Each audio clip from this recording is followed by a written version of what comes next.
See, outreach strategies can be manifold. If a startup is in a B2B specifically, so it's a far bigger a challenge, I would imagine. And I would, sort of advise and suggest to entrepreneurs, if they are talking about a B2B model, they should have done some feasibility in terms of who their prospective customers are going to be, number one, what domain are they going to be operating in. Ideally, some connections in terms of alliances or some past history with the possible customer always helps. That was the case in our case as well, because when we wanted to do a startup in telecom, we had inroads into our future customers already, because in the past we had worked with those customers. B2B is very very relationship driven and very need driven, because you got to innovate on a product. Then you got to, maybe if you don't know anything, just start with a cold calling situation and then get into the right spot if you don't want to prolong the selling cycle.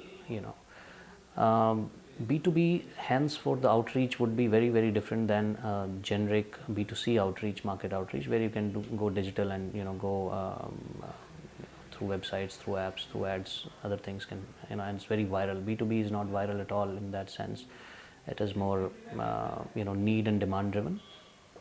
So I think if a careful thought process is done, that if my business is going to be B2B, also depends on the industry that you're going to start. For example, if it's very enterprise driven, then I would strongly recommend to have a very strong channel strategy, because you're talking about at least 5,000, 10,000 enterprises at mid level, and if you're talking about SME level business, then even more. So unless you have very smart and solid channel partners in place, the traction will be fairly low. So I mean, that's a very good way to start if you have a B2B, but on a SME level traction. But if your customers are like telcos or larger organizations, which are handful in number, then obviously the entry strategy has to be a little different. That okay, you got to be different in what you've been doing so far, and others have not done that before.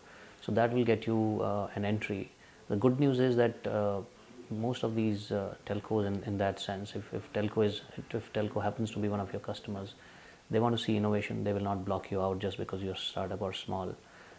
If your product is worthy of their attention, they will give you that time. So I think it depends exactly who's targeting who, and who's going to be your prospect. That your outreach strategy should depend entirely on that.